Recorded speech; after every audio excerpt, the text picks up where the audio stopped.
Micheal Knowles makes headlines over the weekend at CPAC.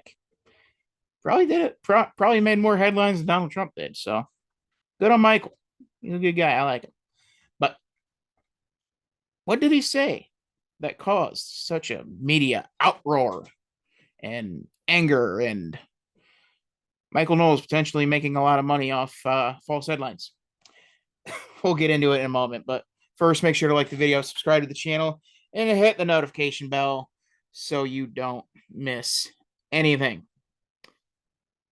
So, what was it that Micheal Knowles said that absolutely angered everybody? Well, luckily, on the Daily Wire, Micheal Knowles made a transcript of his speech so I can read it verbatim. Quote, the problem with transgenderism is not that it is inappropriate for children under the age of 9.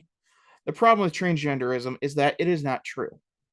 The problem with transgenderism is that it puts forward a delusion, a delusional Ugh. Good Lord, I need to learn how to read if I keep doing this. The problem with transgenderism is that it puts forward a delusional vision of human nature that denies the reality and the importance of sexual difference and complementary. The problem with transgenderism is that its acceptance at any level necessarily entails the complete destruction of women's bathrooms, sports, and all of the specific rights and spaces that women currently have for themselves. There can be no middle way in dealing with transgenderism. It's all or nothing. If transgenderism is true, if men really can become women and women really can become men, then it is true for everybody of all ages. If transgenderism is false, if men and women really are different, as we are, then it is false in everybody too. And it is false.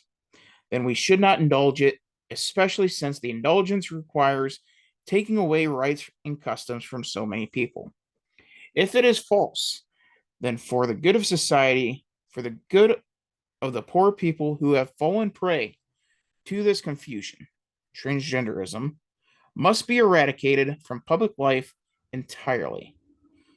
The whole preposterous ideology at every level. So, what Micheal Knowles was saying is that the ideology of transgenderism needs to be eradicated from society. He's not going to be going door to door and eliminating transgender people. That's completely illogical and is not true.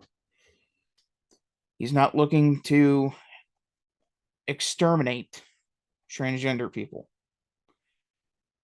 But the ideology needs to come to an end, is what he is saying.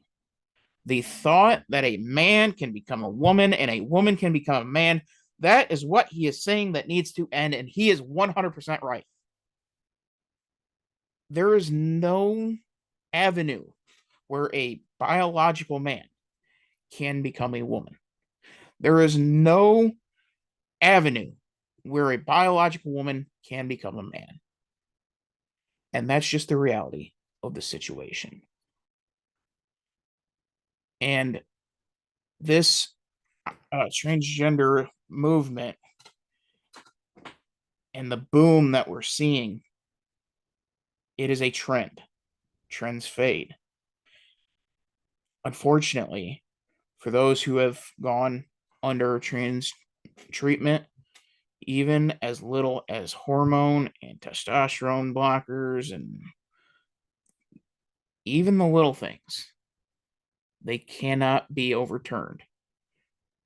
Once that process is started, it is there forever.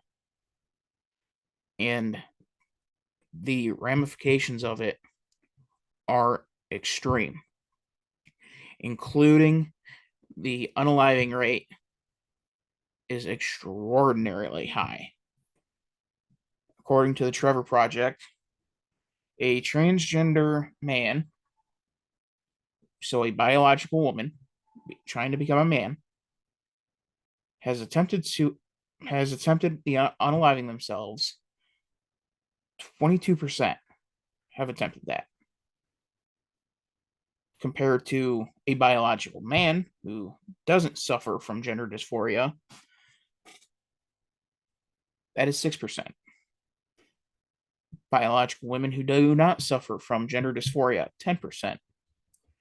Transgender women, so a man trying to become a woman, that's at 12%.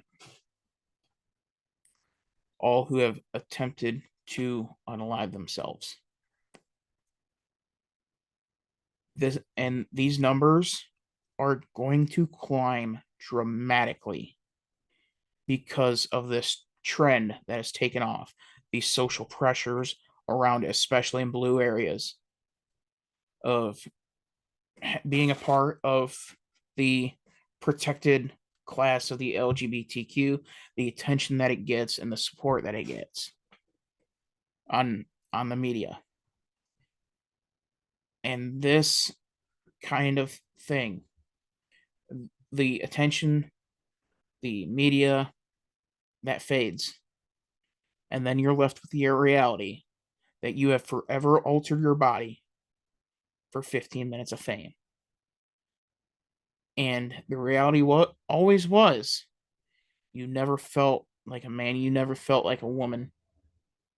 You just had a mental disorder, a mental delusion. And nobody stepped up to the plate and said no. And that's on doctors, that's on parents that refused to actually step up and explain what is actually going on. And that's what happens when activism invades the medical sector. I believe I saw on Fox, I think last week, someone who was detransitioning, and they were just going to the therapist because they were depressed. And instead of actually getting help for depression, they said, "Oh, it's because you feel like you're a woman." He's like, okay. And then they went and transitioned, and I believe there was a lawsuit pending on the doctors and the therapist over this because it wasn't even gender dysphoria. And it's increasingly troubling because the age of these trans kids are getting younger and younger and younger, to the point where it's just not feasible to believe that a 6-year-old boy can believe they're a girl, and the parents to play into that delusion. You also have, as I've mentioned in previous videos, you have men becoming women and competing in women's sports, even though they still have all the joys of being a man, being bigger, stronger, and faster on an average level, on a level average playing field, and crushing records and crushing these women that have worked to get to where they are. And yet nobody speaks out. And not only does nobody speak out, but these women that are saying we need help, this is not right, someone needs to do something about this, they get silenced by media, by universities, by the NCAA, and by their respective leagues. And it's sickening to put these women in a position to compete against men in a woman's sport, and then to top all of that off, to make them change in the same locker room as a fully formed biological man. Does this ideology need to end? Absolutely. And I'm 110% behind Micheal Knowles. I'm Dylan Hildreth. This is the Dylan Hildreth Show.